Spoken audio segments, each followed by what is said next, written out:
26 अप्रैल 1986 रात के ठीक 1:24 पर यूक्रेन के चेर्नोबिल शहर में एक ऐसा जोरदार धमाका हुआ जिससे पूरी दुनिया में सनसनी मच गई। इस धमाके ने पश्चिमी सोवियत यूनियन और यूरोपियन देशों में रहने वाले सारे लोगों की नींदें उड़ा दी थी। मगर ये धमाका अचानक से नहीं हुआ, बल्कि इसकी शुरुआत हादसे के ठीक 1 घंटे पहले यानी रात के 12:24 में शुरू हो चुकी थी। असल में हुआ ये था कि 26 अप्रैल की उस रात को चेर्नोबिल के एक न्यूक्लियर पावर प्लांट के अंदर scientist emergency core cooling features के लिए सेफ्टी टेस्ट कर रहे थे, ताकि पावर फेलियर के दौरान रिएक्टर्स में होने वाले बदलाव को ठीक से परखा जा सके। इस टेस्टिंग वर्क के सुपरवाइजर थे एंटोनी डाइटलॉव।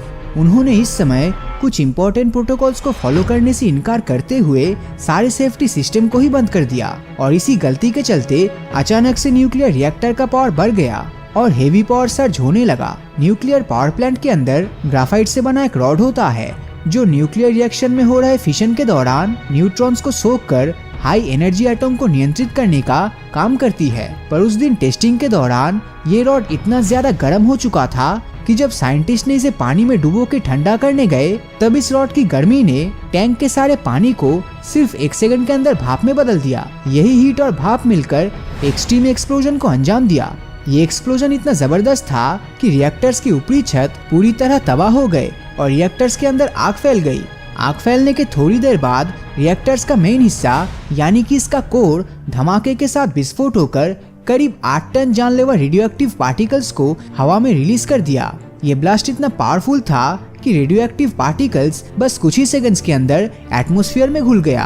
आंकड़ों के हिसाब से वो सारे रेडियो एक्टिव किरणें लगातार 9 दिनों तक लगभग 8000 किलोमीटर के दायरे में फैल चुकी थी। जैसे जैसे वक्त बीतता गया, वो पार्टिकल्स दूसरे कॉन्टिनेंट में भी जा पहुंचा और पश्चिमी सोवियत यूनियन के साथ यूरोप के 39 लाख स्क्वायर किलोमीटर एरिया यानी यूरोप के करीब 40% हिस्से को अपने चपेट में घेर लिया। रशिया, यूक्रेन और बेलारूस के अलावा आसपास के सभी देश और यूनाइटेड किंगडम में जहरीले कैंसर पैदा करने वाली रेडिएशन फैल गई थी। उस रेडियो एक्टिव क्लाउड में आयोडीन और सीजियम के खतरनाक रेडियो एक्टिव एलिमेंट्स हद से ज्यादा मात्रा में मौजूद था, और आप जानकर दंग रह जाएंगे कि इस रेडियो एक्टिव क्लाउड की जहरीलापन जापान के हिरोशिमा और नागासाकी इंसिडेंट से भी 400 गुना ज्यादा था। पर ये बात यूक्रेन की सरकार द्वारा लगातार छिपाने की कोशिश की जा रही थी। सरकारी आंकड़ों के अनुसार सिर्फ 13% सीजियम 137 और 49% आयोडीन 131 एटमॉस्फेयर में फैला था, मगर सच तो कुछ और ही था। वैज्ञानिक जब उस जगह के रेडियो एक्टिव पार्टिकल्स के रेडिएशन को नापने गए,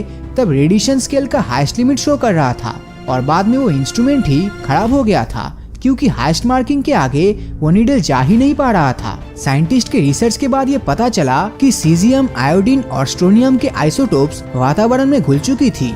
ये सब रेडियो एक्टिव पार्टिकल्स इतने खतरनाक है कि इसका प्रभाव पूरी तरह से खत्म होने में 1000 से भी ज्यादा सालों का समय लगने वाला है। और तो और उनके असर से अलग अलग तरह के एलिमेंट्स बनती है जो कि रेडिएशन को असरदार बना देती है। रेडिएशन का जिंदगी पर बहुत ही भयंकर असर होता है, जो शरीर के सेल्स के अंदर मौजूद डीएनए के केमिकल बॉन्ड्स को तोड़ देती है, जिससे कि ये सब सेल ज्यादा देर तक सरवाइव नहीं कर पाती और इधर उधर रैंडमली सेल्स ग्रो होने लगती है। इसी वजह से स्किन्स, लंग्स, थायराइड और ब्लड कैंसर जैसी गंभीर बीमारी होती है। जो लोग 26 अप्रैल की उस रात को अधिक मात्रा में रेडिएशन की चपेट में आए थे, वो सभी अपनी जान गंवा बैठे। जिस वक्त तो न्यूक्लियर रिएक्टर ब्लास्ट हुआ, उसी वक्त 2 ऑपरेटर्स की मौत हो गई, और जैसे जैसे पावर प्लांट के अंदर रेडिएशन फैला, वैसे वैसे वहाँ पे मौजूद और भी 28 लोगों की दर्दनाक मौत हो गई। ये सभी लोग वहाँ के एम्प्लॉयज थे जो उस समय टेस्टिंग के लिए वहाँ पर मौजूद थे। जिस रात को ये विस्फोट हुआ था, उस रात चेर्नोबिल और उसके पास के शहर प्रायपित में रहने वाले लोगों को अचानक एक रोशनी दिखाई दी, एक बहुत ही तेज रोशनी जो कि जमीन से आसमान की ओर जा रही थी। इस इंसिडेंट को उन दोनों शहरों में रहने वाले सभी लोग एक ब्रिज पर खड़ा होकर मजे से देख रहे थे। वो तब भी इस बात से अनजान थे कि जानलेवा रेडियो एक्टिव पार्टिकल्स उनके स्किन के भीतर एब्जॉर्ब होके उनके बॉडी सेल्स के अंदर कैंसर पैदा करना शुरू कर दिया है। जिस ब्रिज के ऊपर खड़ा होकर वो लोग इस रेडिएशन से भरी रोशनी को देख रहे थे, दुनिया में आज उसी ब्रिज को ब्रिज ऑफ डेथ के नाम से जाना जाता है। इस रेडिएशन ने सिर्फ इंसान और जानवर को ही नुकसान नहीं पहुंचाया, बल्कि न्यूक्लियर पावर प्लांट से निकलने वाली इस रेडिएशन ने वहाँ मौजूद पेड़ पौधों को भी तबाह करके रख दिया। उस पावर प्लांट के चारों तरफ जो घने पेड़ों के जंगल थे वो भी रेडिएशन का शिकार होकर अपने आप ही डैमेज हो गए। यहाँ के जो हिस्से रेडिएशन की चपेट में आए वहाँ आज खेती करना या किसी भी खाने की चीजों का प्रोडक्शन करना पॉसिबल नहीं हो पाया है। आज इस न्यूक्लियर हादसे का 35 साल बीत चुका है, पर उस जगह से रेडिएशन पूरी तरह खत्म नहीं हुआ, बल्कि यहाँ कुछ ऐसी जगह भी मौजूद है जो आज भी लगातार रेडियो एक्टिव पार्टिकल्स को हवा में फैला रहा है। जिस न्यूक्लियर रिएक्टर में ये धमाका हुआ था वहाँ के बेसमेंट में एक ऐसा एरिया है जहाँ बहुत सारे न्यूक्लियर वेस्ट बिखरा पड़ा है, जो 26 अप्रैल में हुए विस्फोट के समय यहाँ पर ही रह गया। ये जगह इतना ज्यादा डेंजरस है कि कोई इंसान अगर इस वेस्ट को बिना छुए भी 1 घंटे यहाँ पर खड़ा हो जाए तो वो वहीं पे मर जाएगा। इसलिए लोग इस जगह को दुनिया का सबसे खतरनाक जगह मानते हैं। यहाँ पे मौजूद इस रेडियो एक्टिव वेस्ट को पूरी तरह से रेडिएशन फ्री होने में लगभग 20,000 सालों का समय लग जाएगा। सेकेंड वर्ल्ड वॉर के समय हिरोशिमा और नागासाकी के न्यूक्लियर विस्फोट आज तक की सबसे घातक परमाणु दुर्घटना थी। तो मैं आपको बता दूं कि हिरोशिमा और नागासाकी में मारे गए कुल 2,46,000 लोगों से चेरनोबिल में अब तक मारे गए 16,000 लोगों का आंकड़ा भले ही बहुत कम लगता हो, मगर चिंता की बात तो ये है कि आने वाले 100 सालों में रेडिएशन की वजह से मरने वाले लोगों की संख्या 6 लाख से भी ज्यादा होने की हायर पॉसिबिलिटीज है, क्योंकि उस विस्फोट के बाद चेरनोबिल के उस पावर प्लांट से आग बुझाने के लिए और इस एरिया को फिर से स्टेबलाइज करने के लिए बहुत सारे फायरमैन और 6 लाख सिविल मिलिट्री को यहाँ पर भेजा गया था, जो बहुत दिनों तक इस रेडिएशन के डायरेक्ट संपर्क में आ रहे थे। तो हो सकता है कि रेडिएशन उन सभी के शरीर में भी अपना कब्जा जमा लिया हो। भविष्य में यही लोग कैंसर जैसे भयंकर बीमारी का शिकार बन सकते हैं। अगर ऐसा हुआ तो तब मरने वाले लोगों का आंकड़ा हिरोशिमा और नागासाकी के रिकॉर्ड को भी तोड़ देगा।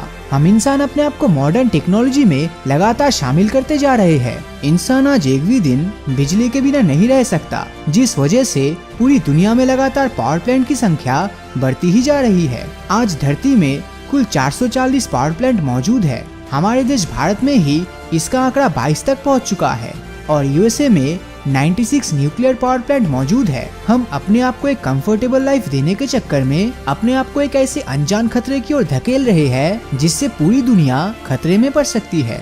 सिर्फ एक न्यूक्लियर पावर प्लांट के एक रिएक्टर फटने से अगर दुनिया में इतनी खतरनाक बीमारी हो सकती है, तो जरा सोचिए कि अगर दुनिया के सभी न्यूक्लियर पावर प्लांट में विस्फोट हो जाए तो इसका परिणाम क्या होगा। तो इस बारे में आपकी राय नीचे कमेंट करके जरूर बताएं। और अगर ये वीडियो आपको अच्छा लगा हो तो इस वीडियो को लाइक और अपने दोस्तों के साथ शेयर करना मत भूलना। और अगर अभी तक आपने हमारे चैनल को सब्सक्राइब नहीं किया है तो सब्सक्राइब करके नोटिफिकेशन बेल को ऑन कर दीजिए, क्योंकि मैं ऐसी ही वीडियोस हर हफ्ते लाता रहता हूँ। तो मिलता हूँ आपसे अगले वीडियो में, और हमेशा की तरह थैंक्स फॉर वॉचिंग।